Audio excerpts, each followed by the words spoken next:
Start with a virus. Import it into America. Talk about it nonstop. Call some governors. Not them. Not them. That's your guys. Put patients into nursing homes. Kill thousands. Blame the president. Keep blaming. Blame some more. Lock down small business. Kill the economy. Push mail-in voting. Stoke a race war. Call for riots. Pick a candidate. No, not her. Yeah, that's more like it. Lock him in his basement. Shield him from the press.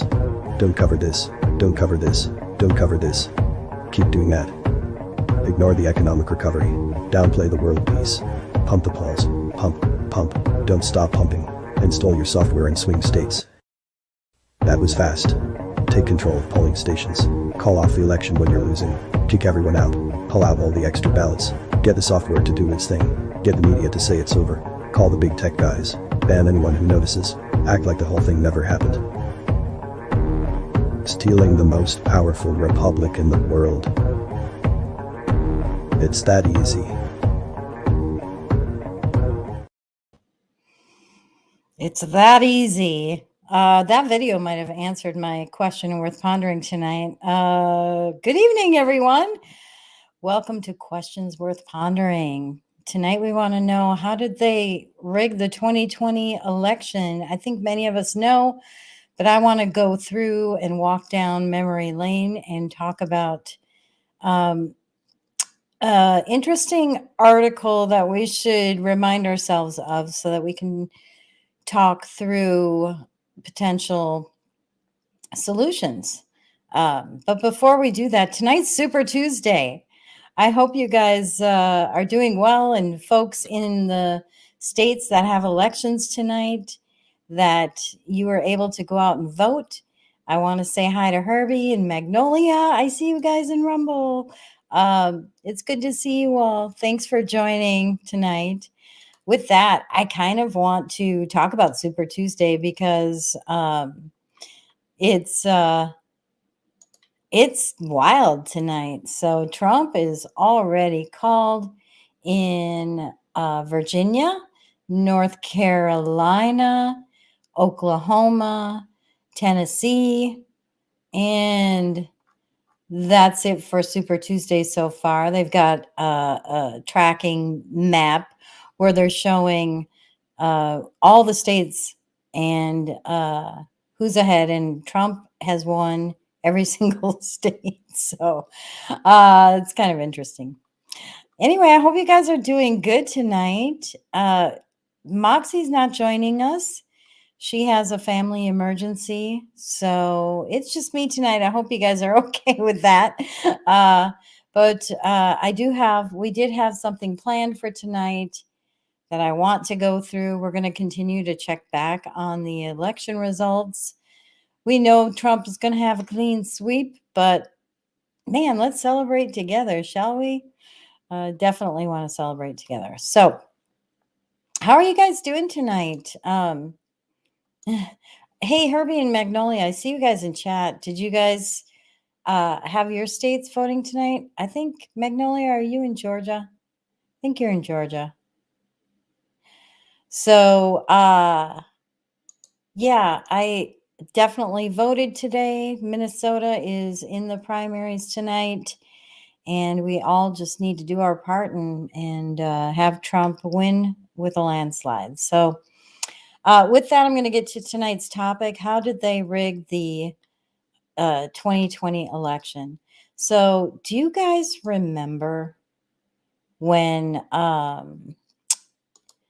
back in 2020, or actually after the election, when the everything was over, January 6th was over, the election was certified and all of that.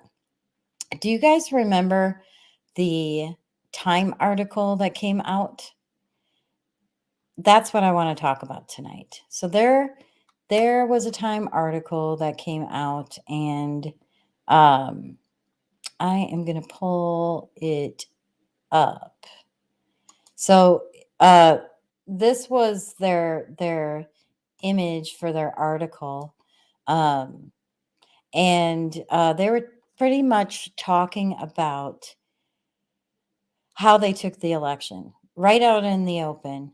And I just want to go through that so we can talk about like what will they be planning this year, and are they going to be planning the same thing? Because it seems like the playbook, the same playbook they usually follow, and then they enhance it. They add to it.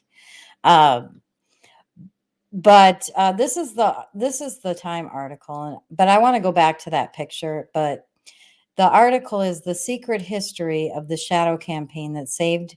They say it saved the 2020 election. I say this is how they rigged the 2020 election, and they call it out. The reason I want to go through this is because I think they're going to try some of the same things. And I want us to keep our eyes open for these things and talk about potential solutions. What can we do to offset what they're going to try to do? We've seen so many bad things happening over the last several years. And I think between when the primaries are done and we have our conventions and everything, I think it's just going to escalate. And I want to talk about that. So, let's see. Herbie says Illinois is March 24th, if he's not mistaken, and Georgia's primary is on March 12th. Yeah. Hey, Mike. I see Mike too. Thanks for joining us, Mike. Were you voting today, Mike? Super curious. All right, so I'll go back and forth between my commentary on this and the Super Tuesday election results. So with that, let's go ahead and get started. The first thing I want to do is go over this picture. So I'm going to go back to the article's image, and I just kind of want to zoom in because they've got a ton of people in masks. First of all, they've got the Capitol behind there. AFT, Democracy Defender. Do you notice they keep using the term democracy? They've got Joe's sneaky smiley face. My vote will count. Election belongs to the people, protesters, and they're all colorful. They're holding signs. And then what they do is they switch from that to, and then they've got people like high-fiving Biden's win. This article was in February of 2021, so just a month after the certification of the election. Then they've got the voting booth, count every vote. But then when you get up to here, notice what they have. They have a big queue, and inside, I'm going to expand this. Inside that queue, they've got Anon. They've got in black and white all the pro-Trump protesters, whereas all the Biden ones were colorful. And then they've got Trump and the Capitol, and then they've got QAnon shaman. QAnon shaman. So I just found this photo really interesting. They've got the police. Whoops. Oh, wow. When I clicked to zoom in, it really zoomed in. Wow. But they've got all the police like they're fighting the protesters. And yeah. So a little bit of propaganda just in the article's image. And I wanted to just point that out. So with that, I'm going to be monitoring chat too, because it's just me. Oh, Herbie, Illinois is the 19th.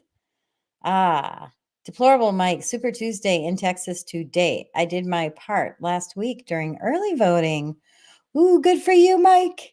Very good for you. Hey, Mike, we pulled up these election results, and look at all the states that Trump has won so far. Pretty awesome. Pretty awesome. Oklahoma, Tennessee, Virginia, North Carolina, Arkansas. So we'll keep an eye on that. But what I wanted to point out in this article, just expanding it, is that what they say in the very beginning is that, oh, this is going to look like a conspiracy, but we're going to publish this anyway. They have different sections. The first section they talk about the architect, like who architected the whole 2020 election response. Then they talk about an alliance and how they say, I'm just going to quote him, securing the vote and spreading the word, people power, and then strange bedfellows is another section. I'm going to go through these sections one by one and give commentary. And then showing up, standing down, and the 5 steps to victory and how close we came. Those were their sections in here. And I have some references to some of the items that I'm going to go through. And the first is just in the beginning here. Let's see, what did I want to cover on this one? Yeah. Okay, there was a conspiracy unfolding behind the scenes, one that both curtailed protests and coordinated the resistance from the CEOs. Both surprises were the result of an informal alliance between left-wing activists and business titans. So they're saying that left-wing activists coordinated with businesses to not only plan ahead of the election, but also to come up with a response after the election. So the first thing they talk about is this pact was formalized in a terse, little notice joint statement of the U.S. Chamber of Commerce and the AFL-CIO. So that is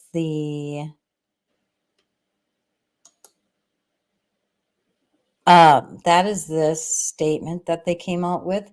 But what the article doesn't say is that the national faith leaders also were a part of this.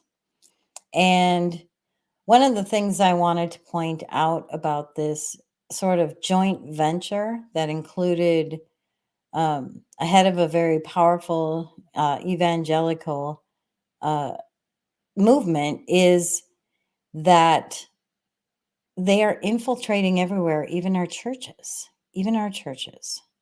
So that's what I am going to dig into a little bit, but not too much, because I want to stay on point here. But basically, this is their joint statement. As leaders in business, labor, and the faith community, we celebrate the record turnout this election has produced. With voting ending today, so this statement they put out the actual day of the election. It's imperative that election officials be given the space and time to count every vote. So I wanted to call this statement that they put out on election day, where people were still voting and the election wasn't over yet. They were already saying, we need to give space and time to count every vote. So they already knew ahead of the election that the vote was going to take a while to count. And so I just wanted to point that out, that they sort of planned this ahead of time. They knew what was going to happen, and they call that out in this article. So they talked about how their work touched every aspect of the elections. And anyway, so I want to call one thing out. I need to do a search for it.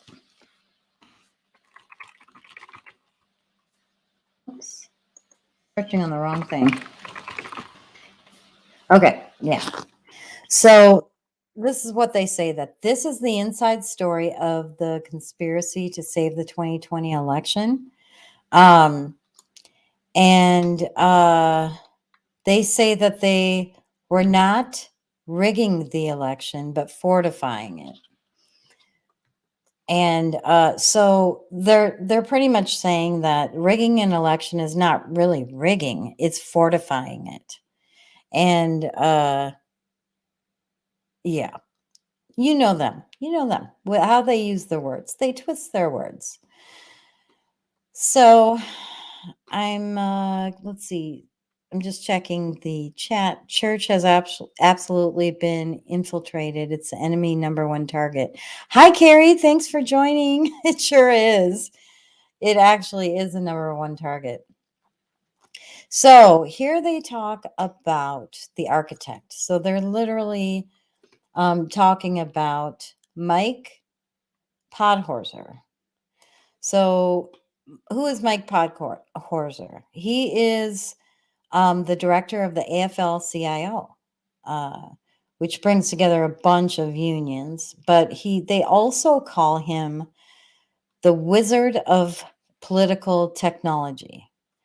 And when you hear about political technology, it's really about what we've experienced over the last several years on building out algorithms and searching for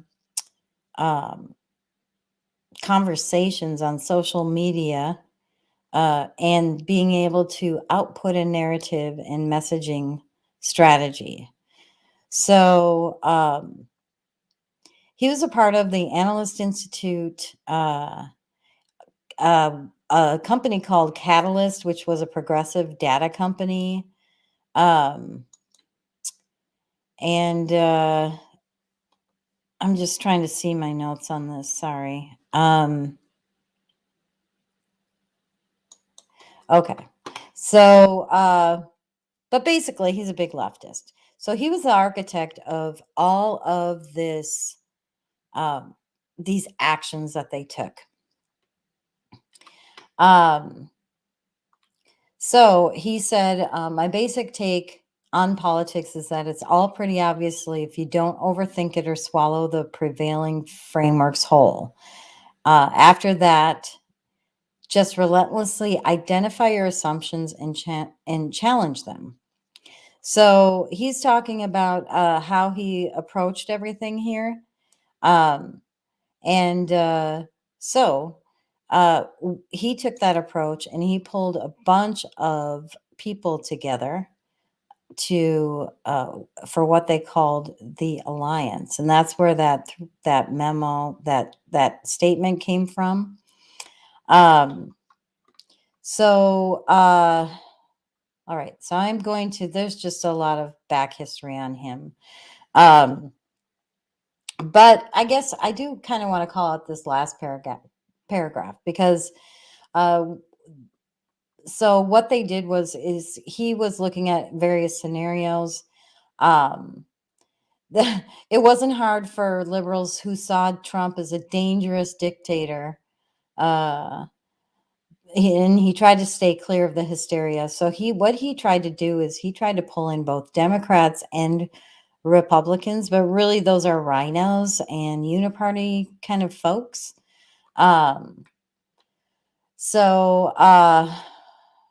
So he pulled together an alliance, and they came up with a 3-page memo called Threats to the 2020 Election. And this was before the election ever happened. So they were planning far ahead. And as you know, as the video showed at the beginning of this, all the plans that they did, controlling the narrative, having COVID go out. COVID was released so that they could have mail-in voting and all of that. And the mail-in voting is definitely a big part of this as well, because they even call it out. COVID-19 erupted the height of the primary election season. normal methods of voting were no longer safe for voters, or the elderly volunteers who normally staff polling places. So they knew that. They knew that before COVID even came out. So definitely there was a plan put in place around that. So the next thing I want to cover under this is they're securing the vote. I think before I do, let's just check the results real quick. I'm so excited for Super Tuesday, guys. I was so excited to vote. Look at how the map is just turning red. So we have more results, looks like, that came in. I'm surprised Vermont hasn't come in. Vermont says it's too close to call. So Trump is 2 points ahead in Vermont. We have Virginia, Arkansas, North Carolina, Alabama, Maine, Oklahoma, Tennessee. And the polls here in Minnesota close in 8 minutes. So I'm excited to see that. So before I get to that, so I talked about how the church was, I talked about how the church was involved. This guy, Walter Kim. So he headed up the, what is it called? I have it here. Strange Bedfellows. I'll find the name of it. That's that evangelical group, and the religious group. So he is he heads that up, and he completely changed everything with that group, and everything he does. They claim to be a conservative Christian group, but everything that he's done has fed into the woke ideology, including support for LGBT, climate, all of that kind of stuff. So I think this one, I have some terms. 1 second. I'm gonna pull up. Here we go. So the NAE, what is that? The National Association of Evangelicals, I think, or something like that. Yep, National Association of Evangelicals. So, it says here, while attempting to build bridges all around, because he's saying that he's wanting to have unity and not have NAE be political, yet he's very political. Other NAE leaders are also shepherding a new kind of evangelicalism, a new kind, one that is perhaps more intellectually inclined and less political, and based on shifting demographics, not nearly as white, is what he said. So you kind of get an idea of who this guy is, but I have more I'm pulling up. Where am I on my notes here? Here we go. Social justice. He's for social justice too. Racial justice and reconciliation. He again says he wants to resist being co-opted by political agendas, and yet he weighs in on all the political stuff going on. So this guy is definitely a guy worth looking into. He was a part of this alliance that they had, and a part of one of the people involved in putting out that statement to make sure that we count every vote. And so I just wanted to call him out before we get to the next section. All right. Let me scroll down. So we covered the architect. This is where we talk about the alliance. So let's see. Um, on November 3rd, should the media report otherwise, he, Trump, will use right-wing information systems to establish his narrative and incite his supporters to protest. So here they're predicting that the Trump supporters were going to protest on Election Day.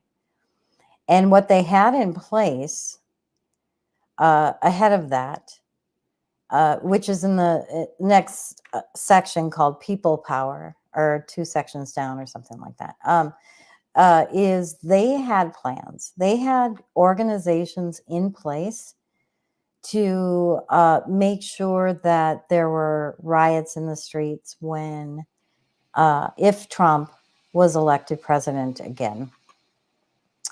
All right. Let's see. So April of 2020, he started hosting a weekly 2.5-hour Zoom. He did that all the way through the election and even after the election. And I'm not sure if these Zoom calls are still happening today. This is where they talked through strategies, brainstormed on different things that they can do and control the narrative and all of that. So they had those meetings together. They pulled a lot of people together. And down here, part of the strategy was protecting the election. The words they use, protecting the election, when really stealing the election, would require an effort of unprecedented scale.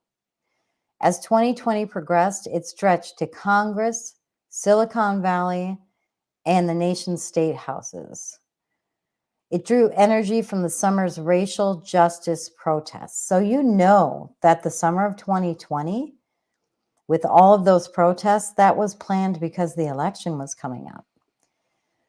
So I have a question. What are they planning today? Are they planning something similar? They don't need to plan riots because Trump's not president right now, because that would, maybe make Joe Biden look bad. But they're planning something. And they've been trying and testing, like wanting to have COVID come back or have other diseases. It seems like the news, the MSM, is testing various narratives to see what sticks. So I think it would be cool for us to kind of monitor the left-wing media to see, like, what kind of narratives are they putting out there as seeds, and call them out on it, basically. I think that's one of the things we can do. It's not the only thing we can do. I think with caucuses and primary season right now is a really, really good time to reach out to your local GOP. Every state has like a GOP chapter, and they're always looking for volunteers to do administrative work, volunteers to be election judges, to be poll watchers, all of that kind of stuff. We should be highly involved. And I think it's really important this year. This is, like Trump says, this is our final battle. And I'm going to continue, but I was kind of digressing there. But with that, their next section was about securing the vote. And it talks about that in March that activists appealed to Congress to steer COVID relief money to the election administration. This is unbelievable because why would COVID money go for elections? Why would that? I think that's a good question worth pondering. I should use my little button for my question worth pondering.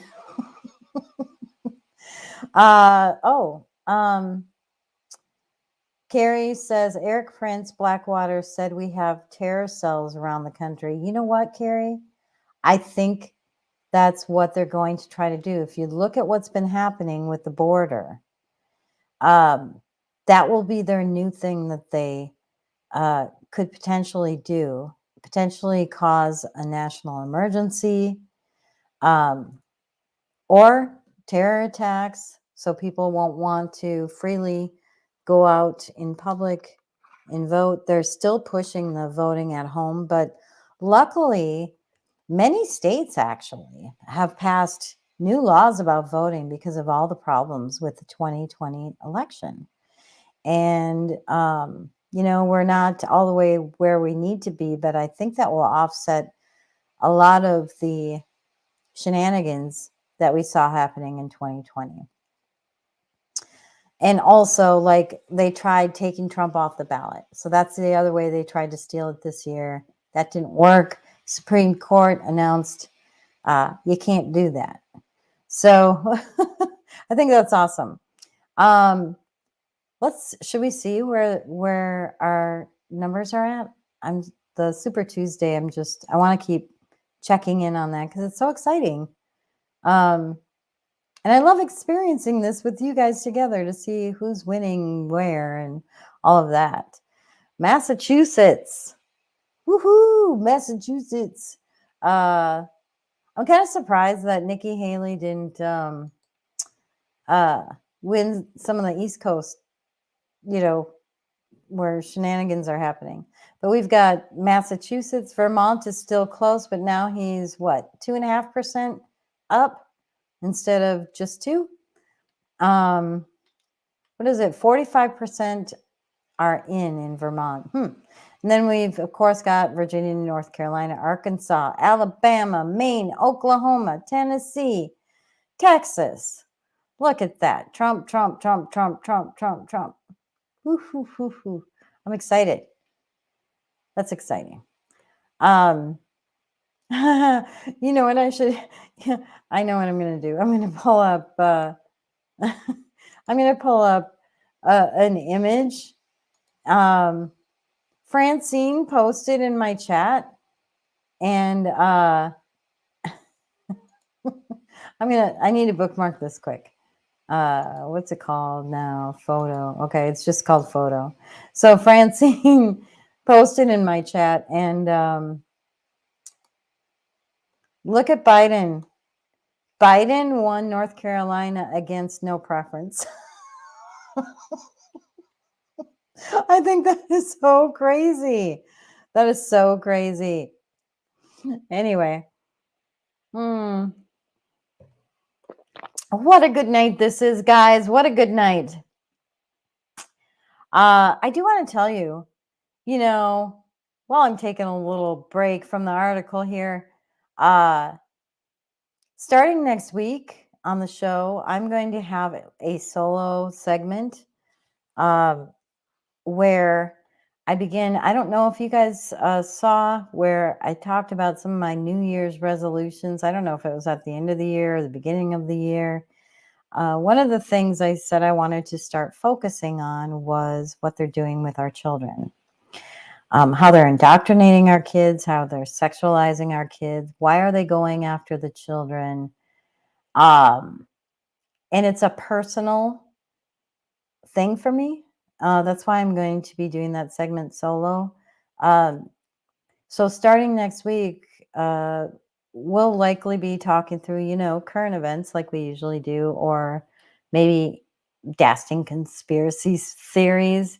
But then part of the show will be my focus that I have as a goal this year. And so if anybody wants to participate, get involved, or give me information that you have around that, or chat with me about it, or if you know anybody that would be good to interview that has experience, like maybe, they saw their school's core curriculum and there's some iffy things, like maybe they've changed history, maybe they're teaching the wrong science, maybe it's a CRT, gender, any of that kind of stuff. Because there's an agenda there with our kids, and I want to start covering that because they're our most precious commodity, honestly. And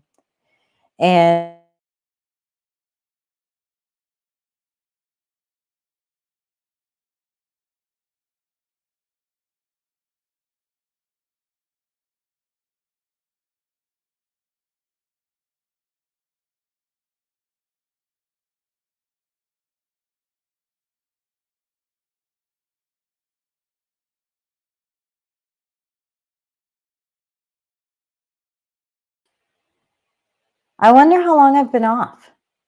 Was I off for a long time, guys?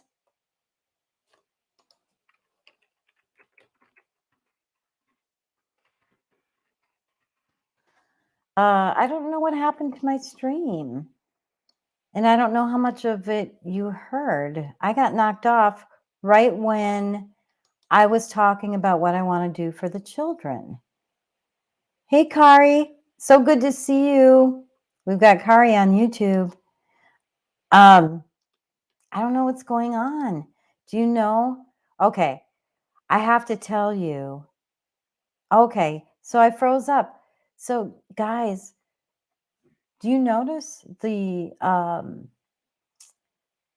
don't know what to make of it, but I feel like there's spiritual warfare going on, especially in some of the critical areas that I want to cover.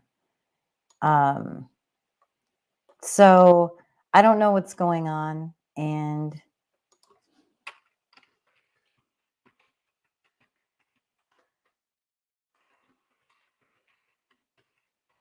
I'm just responding to people in chat. There's a delay in the chat, and I gotta check YouTube and see if I'm on YouTube. I don't know what's going. Okay, so I am on YouTube, but I'm not showing on Rumble. I don't know what's going on.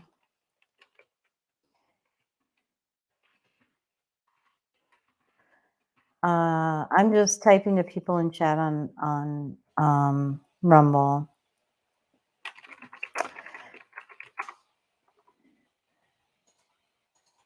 So what I'm going to do on Rumble, oops,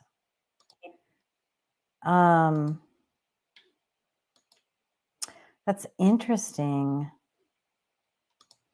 Okay, I'm trying to.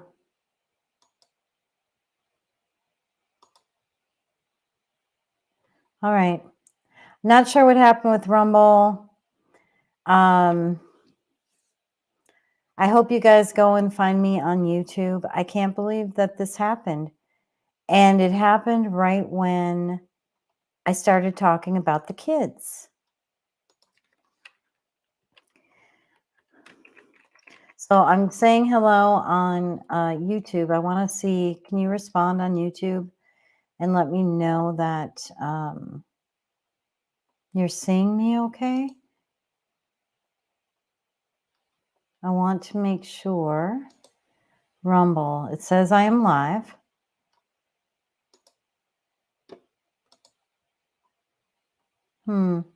Okay, I'm going to continue because this will just record. And if you guys could respond to me on YouTube, that would be great. And yeah, otherwise I'm going to just keep going. Spiritual warfare.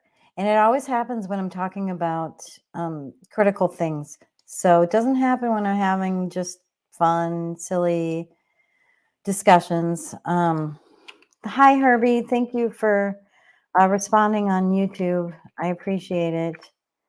And I saw Kari was on YouTube and said hello. Good. All right. Thank you, Herbie. So if you guys could chat on YouTube, I don't know if you want to go on there. It's hard for me to follow on X, the comments, especially if it's just me. Hello, Herbie. All right. I'm sorry. I'll continue, and I'm going to go fast because I just want to cover what I want to cover. But what I was saying is the show will begin to have a segment where we're going to talk about what they're doing to our children.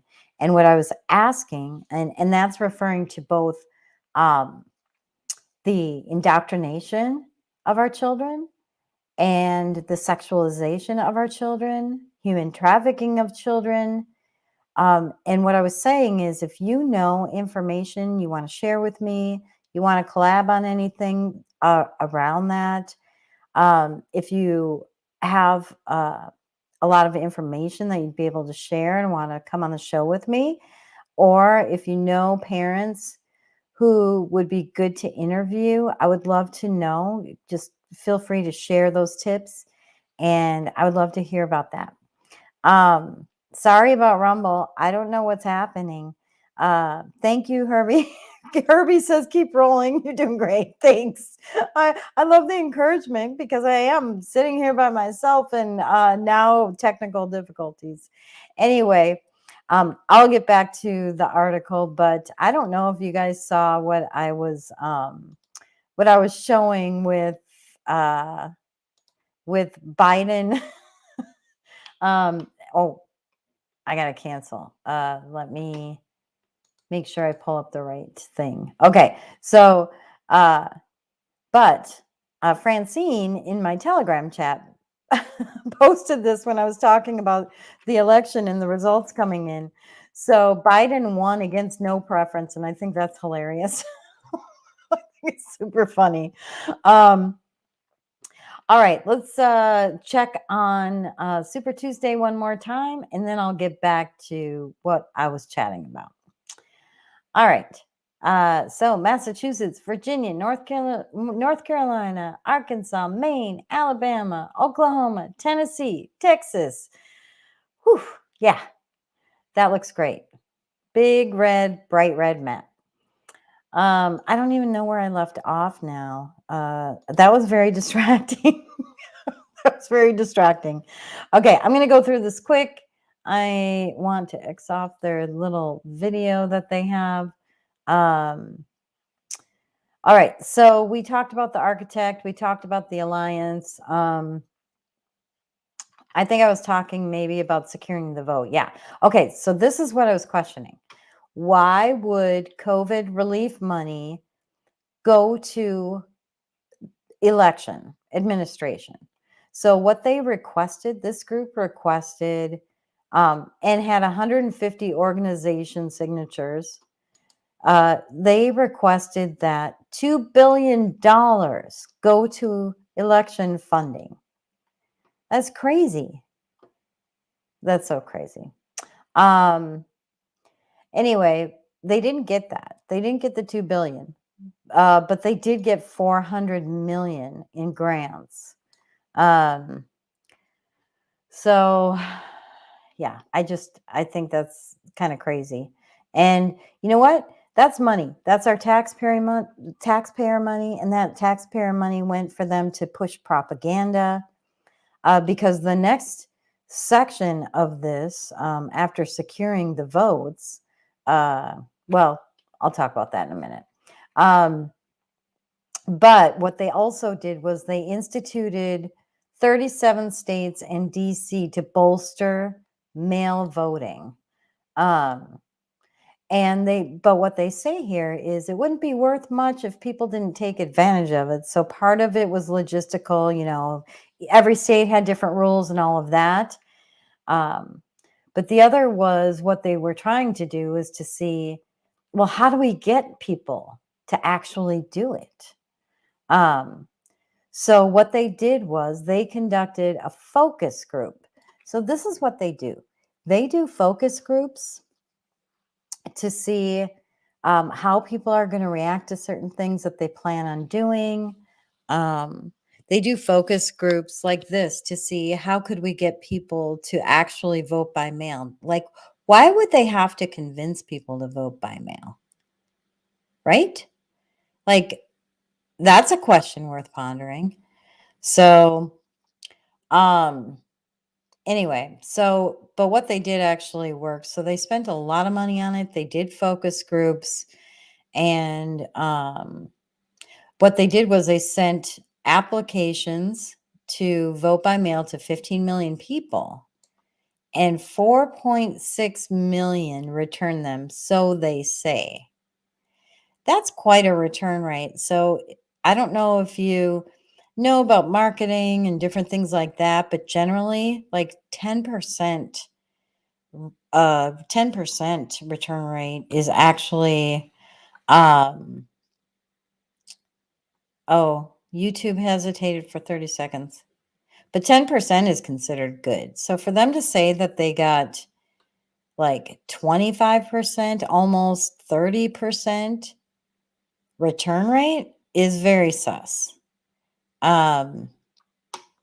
So basically, the mail-in votes allowed a lot of stuff to happen. So I'm wondering if they'll be doing that again this year. I know some states like allowed for ballots to just go out to everybody. Just everybody gets a ballot. And so that's kind of craziness. And we need to watch out for that. We need to be involved in our elections so that we can watch these things. Do you guys remember like the 2000 Mules and all of that?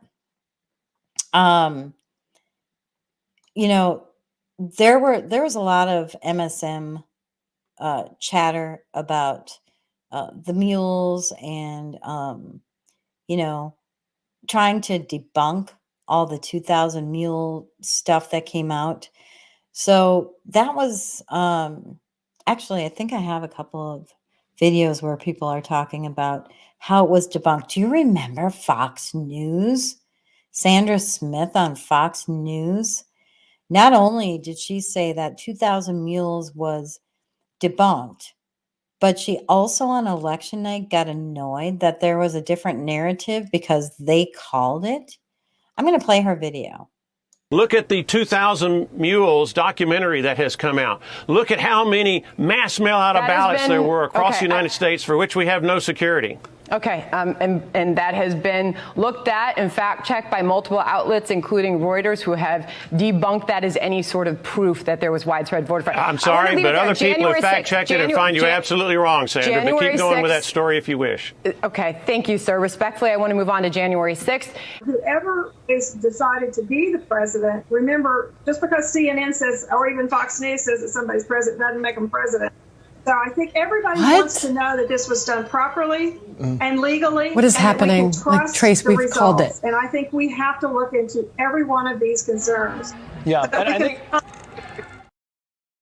Remember that hot mic moment, guys? Do you remember that? We called it, so therefore it is fact. So many people said that it was debunked. We've got Liz Cheney, too. And this. Donald Trump now, quote, clings to more fantastical theories, such as Dinesh D'Souza's debunked 2000 Mules, even as recounts in Arizona, Georgia, and Wisconsin confirm Trump lost. Yep, they were all saying that 2000 Mules was debunked. But you know what Trump said? It was never debunked. I was invited by Dinesh and his family. I was there with my mother was celebrating her 80th birthday, and I brought her as my date, and she just had a night that she'll never forget. You know what? Rudy Giuliani gave her a kiss in the forehead. She hasn't washed her forehead yet. Oh, well, I understand that with Rudy. Rudy's great. He's a warrior, that guy. Let me tell you, they try and demean him. They do everything they can to hurt Rudy. But he was right. I mean, if you take a look at what he was doing and what he was saying, whether it was about Ukraine or anything else, I mean, he was largely right. I think he was maybe completely right. But Rudy's a warrior, so your mother has very good taste. And I thought 2000 Mules was incredible. That was both an incredible evening, but also a very sad evening. It was. Because you saw all the ballot stuffing going on. And no, it was amazing. It's cameras. I mean, and Joe, these are cameras that are watching, and then you'll hear them say, well, that's been debunked. There's been nothing debunked. You know, they say it routinely. I watched an anchor. Actually, in this case, it was an anchor on Fox. And the anchor said, oh, well, that's been completely debunked, like it was debunked. And the person bringing it up said, oh, I didn't know that. They had no idea. They just say it. Yeah, so if you try to look up 2000 Mules now, you'll see nothing but fact checked. Like, they control the algorithm of everything. And that's the other thing we're fighting against is just the information, period. But I probably hit that one too much. I'll go ahead and move on. It just is incredible to me that how much they try to, and actually successfully, control the narrative with normies and whatnot. So it's really good that we have some alternate media that we can actually count on now, at least today. man, after the 2020 election, everything shut down. They shut everybody down. Remember when Parler was shut down from the cloud services that they used? They were canceling businesses. And yeah. Anyway, so moving on. Let's see, what section am I in? Sorry, guys. Oh my goodness, securing the vote. Okay. Yeah. So national civil rights groups also work together with these organizations. They got a ton of organizations together to collaborate. And gosh, there's too much to cover. It's going to take too long. But basically, I'm going to just skip past the disinformation defense, because this is what they really are continuing. It's still happening today. They want to say that we are spreading false information, and we need to fight this narrative. We need to fight it just with truth, with memes, with talking to people at the grocery stores. You can't just fight this online. Like, we need to inform people in person too. I just the other day, I was getting some groceries, and I don't remember what the situation was, but I started up a conversation with this person at the grocery store, and just asked, like, what do you think about everything going on? Oh, I think I was stuck in waiting in my line to check out. But I was just asking, what do you think about all this crazy stuff going on in the world? And they just were like shaking their head, and so my approach is to ask questions. Like, what do you think about this? What do you think about that? Can you believe how expensive groceries are now? I mean, that is definitely what I talk to with every grocery clerk I ever come across. So, but what I notice is when I do bring up things, like, people are open to hearing. I'm not seeing radical people saying I'm a crazy conspiracy theorist. I'm seeing normal people be very open and willing to talk about how everything's gone mad. People are saying things are upside down, inside out. They don't make sense, So keep talking to people and let them know that we have to vote. We have to have our voice heard. Don't skip it. Be a part of the election process, all of that. But this disinformation thing is one of their biggest weapons. Definitely the biggest weapon. I just posted recently that there was a reminder post. Who posted that as a reminder to stay in the battlefield? Gosh, I don't remember who that was. Do you guys remember? I don't remember, but it was a good reminder, because I think it's easy to forget. There's so much news happening, and just covering the news is like, yeah, some things are very important to pay attention to. But at the same time, it's really important to go where the normies are and spread information, whether it's funny memes, great articles. And ever since they've opened up X, a lot of the influencers in the movement have been gaining traction. And I think it's really important to go to those battlefields. And I told my sister the other day, I really don't want to go on Facebook. I haven't been on Facebook. I haven't I think my last post was in 2019, but actually using Facebook was 2018. I haven't been on there. Do you guys, I don't know if you guys are on there, but like Facebook and Instagram, they track you. And it's like, I hate to go in there. I really don't want to go in there, but my sister made a point. They're tracking you anyway. They already have your info. They're already tracking you. TikTok, Twitter, all those normie places, because they're not on Telegram, they're not on Truth Social, they're not on Gab.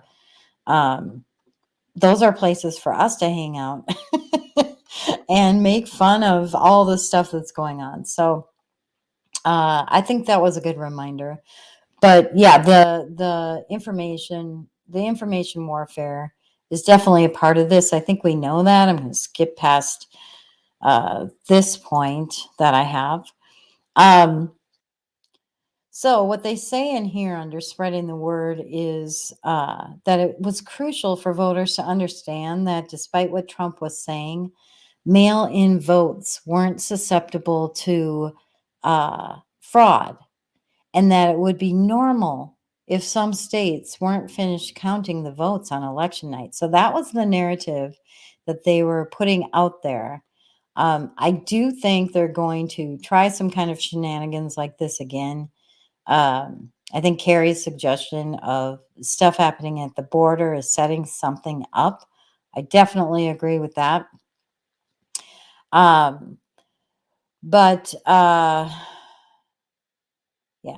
So what they tried to do is basically what they say is they put out state-specific memes. The left can't meme, so I'm not worried about their memeing.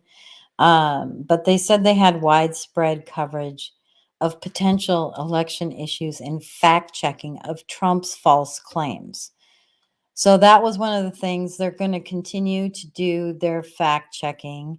I think we need to call it the fact-checkers as propagandists. And,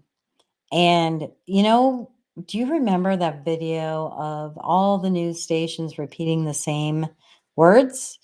And then it showed first 1, then like 3, then 12, and then it expanded to show like 100 different news outlets saying the exact same words. That's the kind of stuff we need to expose. That's the kind of stuff that can be taken in by normies really easy.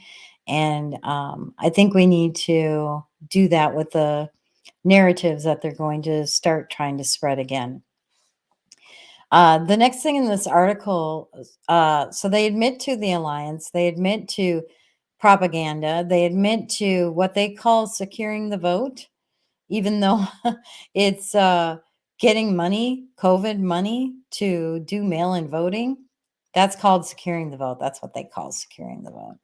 Anyway, then the people power. So this is where they're talking about the racial justice uprising from the George Floyd death.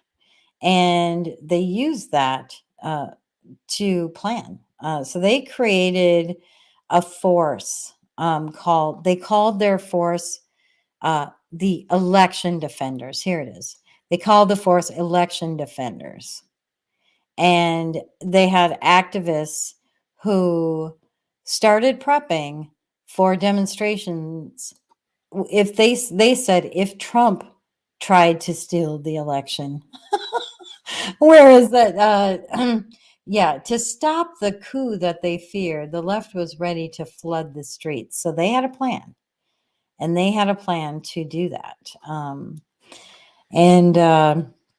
The Strange Bedfellows just talks about the partnership that I kind of already covered. I talked about that Kim and how he's involved, but they also worked with, they had the Chamber of Commerce, AFL-CIO, this NEA group, and then they pulled more, the National Association of Evangelicals, and they pulled in more and more groups. And one of the things they say in here is, we call on the media, the candidates, the American people to exercise patience with the process and trust in our system, even if it requires more time than usual.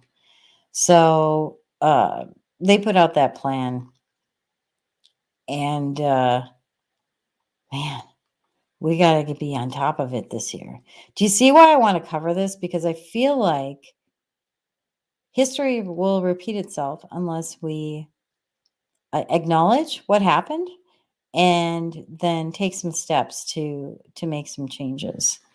Their next section is called Showing Up and Standing Down. And basically, what they did was they had this big plan for protesters, and they thought they were just very clever. They thought Trump actually wanted the protesters so that he could, stop the certification of the election. They assumed that Trump was going to call a national emergency. And it's kind of interesting that they thought that. And they're like, well, we countered that by telling people to stand down. And so instead, we wanted to show confidence is what they did. They set up a plan for a day of confidence or day of celebration or something for January 7th, the day after the January 6th incident.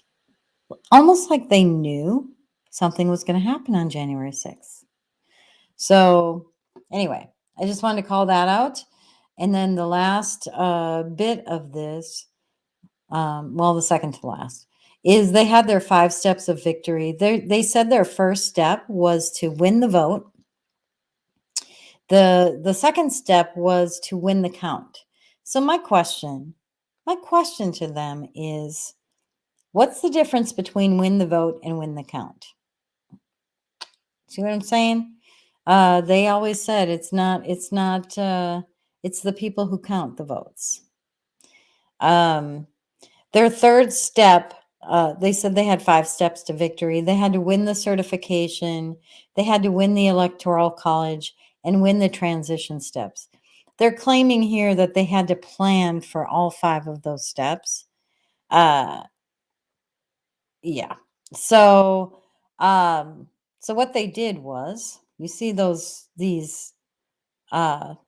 paper on the windows, they blocked out election workers from poll watchers from being able to watch the polls. Interestingly enough, I did a search on Google about this to see what news articles actually covered their blocking of the poll watchers, and all I could find was fact checking that. It was unbelievable. Actually, I think I have a couple of links. So,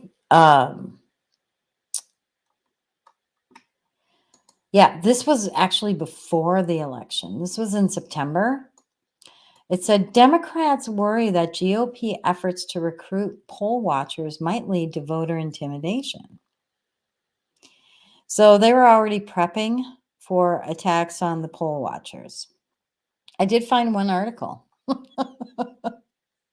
But I was able to find like a X post from back in 2020 where it was reporting on. The nice thing about social media is that's where you can really get live reports of what's happening.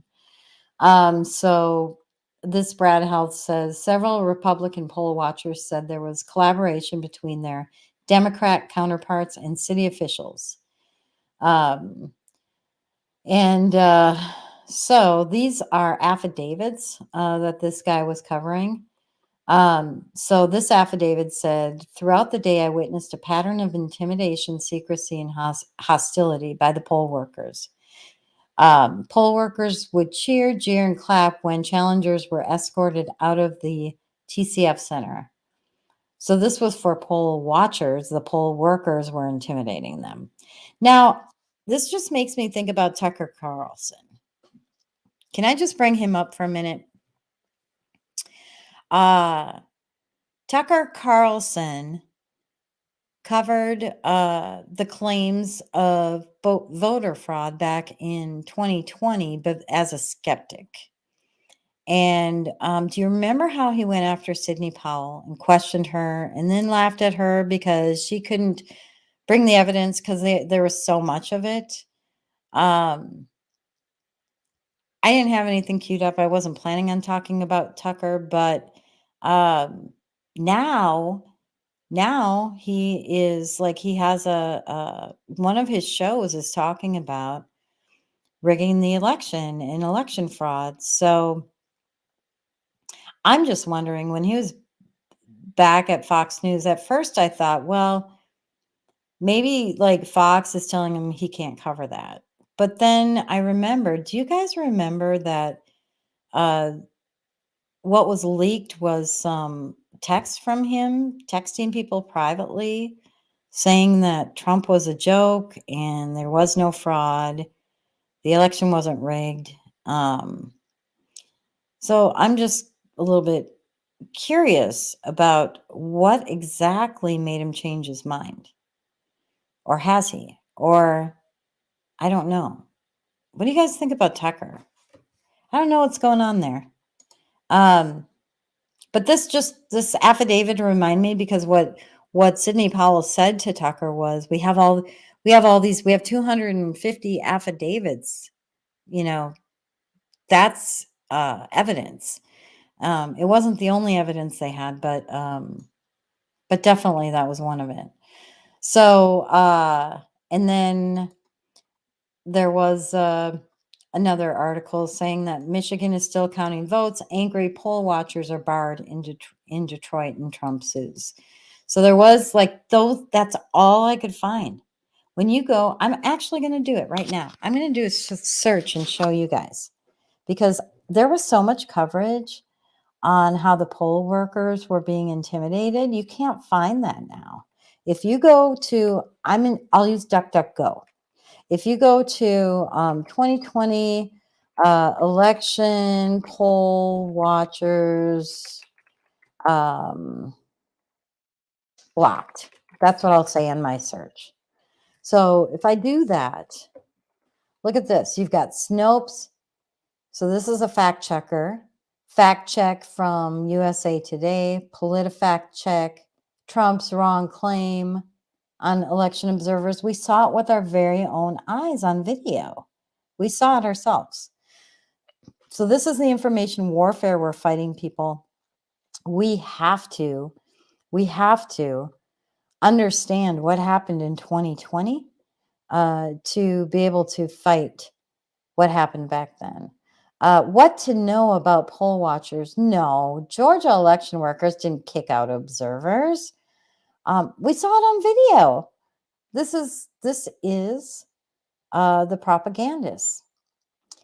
And it's their narrative, and that's what they want out there. And this is why it shows up at the top of the search results, even on DuckDuckGo.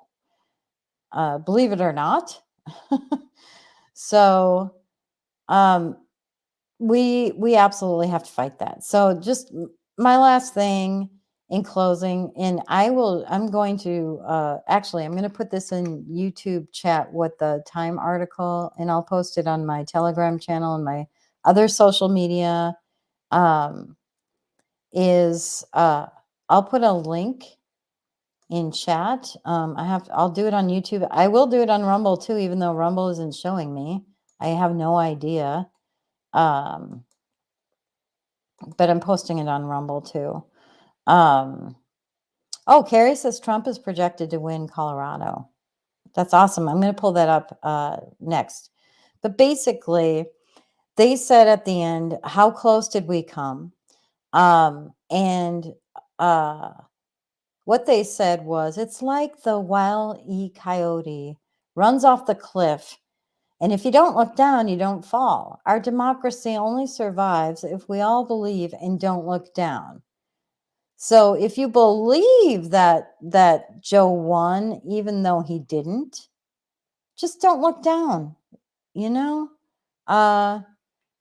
If you don't look down, then you don't have to worry about it. So I don't know where that quote was, but it doesn't matter. I don't need to read the whole article to you guys. But yeah, they quote the Wile E. Coyote.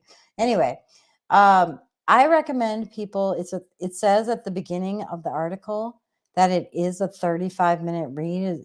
I have the wrong article here. I posted the wrong link. I'll post the right link.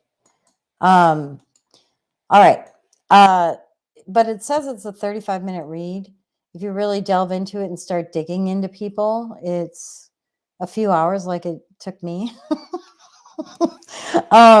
I think it's really interesting. I have a lot of information on some of the people mentioned in here too. That could just be a whole other show. But I pasted the wrong link, so I'm going to repaste it, and then we're going to look at the election results again. I'm so excited for Super Tuesday. I hope he wins Minnesota. All right. Let's look. I'm so excited that more came in. Look at that, Colorado. Woohoo. That is so exciting. Minnesota Trump is way ahead. Look at that. Why haven't they called that? Vermont, he's still ahead by 1 point. Wow, that one is close. I'm shocked. It's only 500 votes apart. And who voted for DeSantis? Why would somebody vote for DeSantis? All right. Then we've got Virginia, Arkansas, North Carolina, Alabama, Maine, Oklahoma, Massachusetts, Tennessee, Colorado, Texas. Woo! Go Texas. We're almost done, actually. How many states are left? We've got Utah and Alaska outstanding. California, Minnesota, and Vermont. Is Utah voting today? Oh, caucus was on March 5th. Yes, our caucus was last week, but yet we have primary voting tonight. So that's interesting. That's exciting. I'm excited. That's awesome. All right, guys. Well, I am so sorry about what happened on Rumble. I have no idea. Please forgive me. I don't know what else. Oh, I have this video. Okay, so not only was it all of the mail-in voting, the riots, the narrative, the propaganda, it was also the machines themselves. And, Hillary complained about that. Do you remember Hillary complaining about that? And they are still looking for ways to steal information about voter registration, for example. There are some tax experts in Silicon Valley with whom I have met who say that maybe what they'll do this next time is to really disrupt the actual election, shut down the servers that you send results to, interfere with the operation of voting machines, because still too many of them are linked to the internet. So we are still very But we're conspiracy theorists for saying the machines are linked to the internet. They're connected to the internet. We're just crazy. You crazy old bunch, you guys. Oh my goodness. I just wanted to cover that. I am going to post this article. I hope everybody reads it. We need to get involved. We need to volunteer for the elections. We need to be poll watchers. We need to be judges. We need to be those who challenge, those who monitor, those who check people in, those who do administrative work, those who check voter IDs, and those who manage the voter rolls too. Like, any way you can get involved in your elections and make sure that we vote too. I think it's so critical this year. I'm going to try to volunteer. I signed up at the caucuses and nobody's called me. So I don't know what's going on there. So I might just reach out again, but they need volunteers. They seemed kind of desperate for volunteers. So I think you guys will have opportunities to get involved. So that's my spiel. Also, we need to watch out for these things. We need to share, tell people, expose what they did through memes and short information clips wherever possible. Just like that video I played at the beginning, how to steal an election. And that media video. This is an important election year. It's a boom year. 2024 is going to be crazy. It already has been. But I'm so excited for the upcoming November election and to go through that with you guys. So with that, I'm going to go ahead and go. I know this was a long episode. But I hope to see you guys next week. I'll start my new segments on the kids. Please reach out to me if you have information on child indoctrination, sexualization, indoctrination in our schools, changing of history and some of that, what they teach kids, what's in the libraries, and human trafficking. Liz Crokin, she's really great at the human trafficking side of things. So, I think most of mine will be about the indoctrination. What are these new authors writing and our kids are consuming? And do parents know? And what are the cartoons doing and our schools doing? And there's so much to cover. So I'm going to be having new segments every week on that. Please reach out to me if you want to be a part of it. Thanks. Love you guys. Thank you so much for joining. Have a good night.